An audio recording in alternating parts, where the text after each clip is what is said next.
Muy bien, continuamos con más de Nexos. Ahora, como es sabido, bueno, vamos a valorar acerca de la Rectoría del Consejo Nacional de Rehabilitación y Educación Especial. Para eso tenemos con nosotros como invitado a Eric Chacón, quien es representante de las organizaciones de personas con discapacidad del COINDIS y de FREPRODIS. Bienvenido, Eric.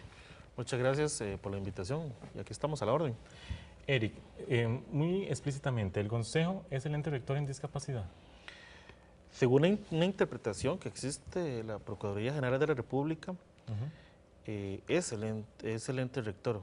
La pregunta sería si jurídicamente y políticamente tiene la capacidad de ser ente rector. ¿Tiene la capacidad? No, en nuestro país la rectoría las ejercen los ministerios por medio de sus ministros.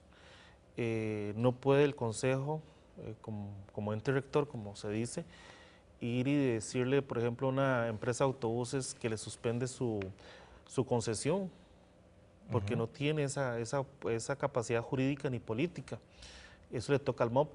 E igualmente, a nivel de trabajo, no puede exigir o no puede ir a intervenir una empresa porque no ha contratado a cierta cantidad de personas con discapacidad, porque eso le toca al Ministerio de Trabajo. Claro, entonces, ¿qué Entonces, implica ser el ente rector, Eric? para mí es algo que ya pasó, obedece a paradigmas antiguos, ¿verdad? O sea, el que la población con discapacidad tenga una rectoría solo para esta población es segregación. Realmente la rectoría, en el caso de nosotros, si hablamos de salud, pues está el Ministerio de Salud. Si Ujú. hablamos de trabajo, pues está el Ministerio de Trabajo. Si hablamos de educación, está el Ministerio de Educación.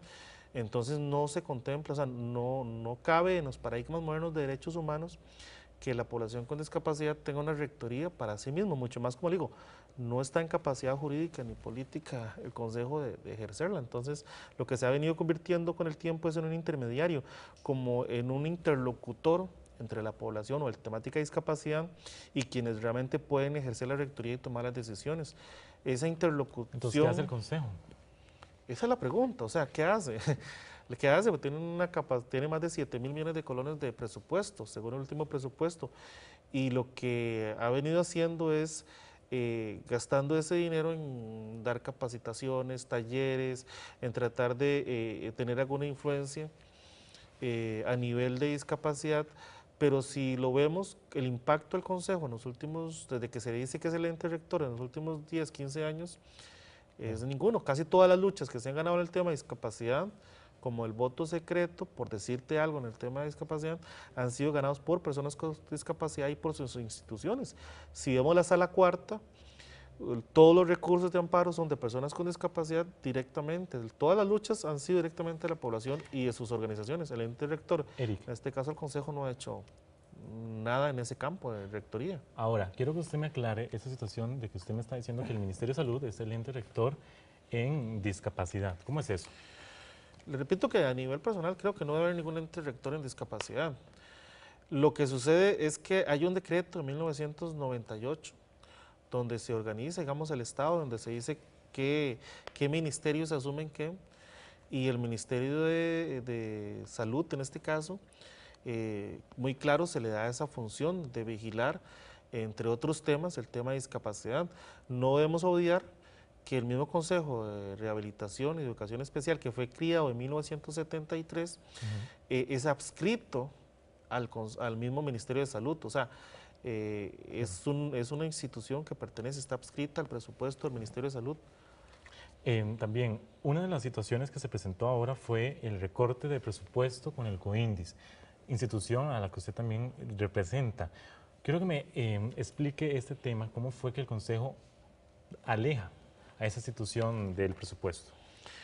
Bueno, la ley 7600 indica que el COINDES, que es un comité de información de las personas con discapacidad de sus organizaciones, tiene una relación con el Consejo únicamente de que el presupuesto le es dado del mismo presupuesto del Consejo. Esa es la única Ok. relación. En este tanto, nosotros como comité debemos cumplir la normativa que exige las leyes de nuestro país en cuanto a lo que es el gasto público. Hasta ahí. Lo que es la parte funcional, operativa de nosotros es algo de autonomía, cosa que el Consejo no ha querido, o de una forma muy miope, no ha entendido, en el sentido de que ha hasta llegado a frenar nuestro presupuesto porque dicen que ellos no aprueban nuestro plan de trabajo. Plan de trabajo es parte de la autonomía que tenemos como sociedad civil, como parte de las organizaciones. Ahora, quería también abarcar el ejemplo de la autonomía personal, que es una ley que se dio ahora en la Comisión de Asuntos Sociales en la Asamblea Legislativa. Se presentó un proyecto sustitutivo del Consejo, no se informó a las organizaciones de personas con discapacidad. ¿Esto no es una función que está dentro de la ley 5347? Mire, lo que sucede aquí, y reitero que la incapacidad del Consejo para ejercer su rectoría le ha hecho cometer una serie de hierros que muchos de ellos inclusive van en contra del derecho a autonomía y autodeterminación de la población con discapacidad. Esta ley de autonomía obedece a un movimiento internacional que nace de 1970 en Estados Unidos, que se llama Vía Independiente. Claro. En Costa Rica se hace eco de este movimiento y un grupo de personas con discapacidad y de organizaciones presentan un proyecto de ley a fin de que en Costa Rica se dé este movimiento, se fortalezca. De repente aparece, no se sabe dónde, y con el apoyo del Consejo aparece un texto sustitutivo que no se le pregunta a las organizaciones sino hasta que ha sido presentado, ¿verdad? Hasta que ha sido presentado se les consulta, donde el artículo 56 de este texto dice que se va a reformar el Consejo Nacional de Rehabilitación Ahora, como ente rector. ¿Es suficiente con un solo artículo que se vaya a reformar y se vaya a crear un Instituto Nacional de la Discapacidad suficiente para reformar el Consejo Nacional de Rehabilitación? Yo siento que es una falta de respeto para la población con discapacidad, que simplemente se les dice, se va a reformar una institución rectora en el tema de discapacidad, pero no se le dice ni cómo se va a regir, ni cuál va a ser su organigrama, ni nada de esto.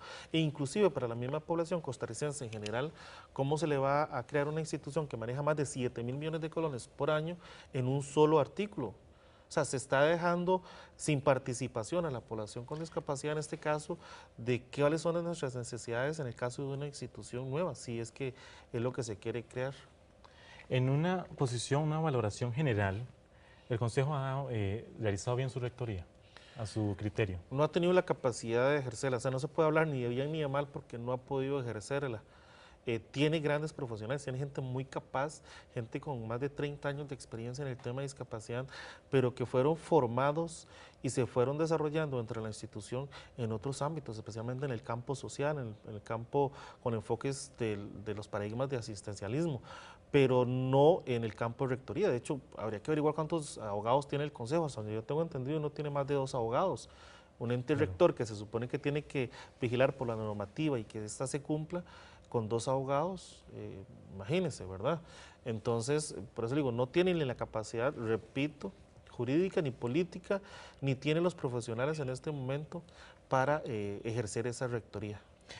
Ahora, retomando lo de la situación del presupuesto, solo el 10% del total de los 7.000 millones que usted me habla fue lo que se ejecutó. Ahora, ¿cómo ejecutan entonces dentro de ese 10% totalmente la rectoría? Y le niegan a usted el plan de desarrollo para el COINDIS. Bueno, eso ha variado. Algunos años la ejecución del presupuesto ha sido mayor. En este año, el último fue de 950 millones, lo que no lograron ejecutar, existiendo en el país tanta necesidad en cuanto a la población con discapacidad. Lo doloroso de esto es que, Javier, mientras a las municipalidades le aportan al Consejo alrededor de 70, del dinero que pagamos las personas, impuestos en las municipalidades, en nuestros cantones, al Consejo se le giraron 750 millones para sus gastos. Y nosotros como personas con discapacidad vamos a la municipalidad a pedir una rampa, una acera y no hay dinero. Muy concretamente. Entonces, quiere decir que las municipalidades, los ayuntamientos giran este dinero, pero no me está diciendo usted que, por ejemplo, no están o sea, no cubre lo que es el área de trabajo, no cubre lo que es el área de infraestructura. Entonces, ¿para qué las municipalidades brindan ese presupuesto? Sí, pues diríamos que es una ley antojadiza, lamentablemente, como muchas que hay en nuestro país, que a veces los diputados piensan que como es para discapacidad hay que aprobarla, pero no se fijan si realmente lo que están dándole es un beneficio o un perjuicio a la población. Lo ideal es que esta plata más bien se quedara en la municipalidad y que ese dinero se invirtiera en obras en la municipalidad, aceras, rampas, semáforos, etcétera, que sí se verían directamente en beneficio de la calidad de vida de las personas con discapacidad. Muchísimas gracias, Eric Chacón, representante de las organizaciones de personas con discapacidad. Muchas gracias, de verdad, por haber estado aquí en Nexus.